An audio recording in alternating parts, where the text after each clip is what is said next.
Icon star Allu Arjun, Rashmika Mandanna హీరోయిన్లుగా pan Indian లెవెల్లో December 5న వరల్డ్ వైడ్ గా రిలీజ్ కాబోతున్నటువంటి మూవీ పుష్ప ది రూల్. ఈ సినిమాను సుకుమార్ డైరెక్ట్ చేస్తుండగా మైత్రి మూవీ మేకర్స్ నిర్మిస్తున్నారు. నిన్ననే ఈ సినిమా షూటింగ్ కంప్లీట్ చేసుకుంది. అయితే ఇప్పటికే రిలీజ్ అయినటువంటి సాంగ్స్, టీజర్, ట్రైలర్లకు యూట్యూబ్ లో అశేషమైన రెస్పాన్స్ రాగా మోస్ట్ యాంటిసిపేటెడ్ మూవీగా పుష్ప 2 ఉంది. అయితే ఇప్పుడు పుష్ప 2 రన్ టైం లాక్ చేసుకుంది. ఈ సినిమాకు ఇన్సైడ్ టాక్ అయితే బొమ్మ బ్లాక్ బాస్టర్. 3 గంటల 20 నిమిషాల రన్ టైం తో రిలీజ్ కాబోతుండగా ఒక 10 నిమిషాలు sponsor ads, censor ads, titles కి పోతున్నాయి. అంటే పుష్ప 2 ఫుల్ మూవీ 3 గంటల 10 నిమిషాలు ఉండబోతుంది. మరి 3 గంటలు థియేటర్స్ తగలపడిపోతుందని సినిమా చూసినటువంటి క్రూ భావిస్తున్నారు.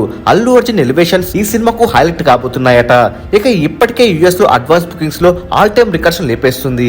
మరి పుష్ప 2 ఇండియన్ టాప్ హిట్స్ లో ఏ పొజిషన్ లో ఉండబోతుందని మీరు భావిస్తున్నారు? కామెంట్ రూపంలో తెలియజేయండి. మరెన్నో పుష్ప 2 లేటెస్ట్ అప్డేట్స్ అందరికన్నా ముందే అందిస్తున్నటువంటి మూవీ మహల్ ఛానల్ సబ్స్క్రైబ్ చేసుకుని బెల్ ఐకాన్ ని యాక్టివేట్ చేసుకోండి. ఈ వీడియో మీకు నచ్చినట్లయితే లైక్, షేర్, కామెంట్ చేసి మూవీ మహల్ ఛానల్ సపోర్ట్ చేయండి.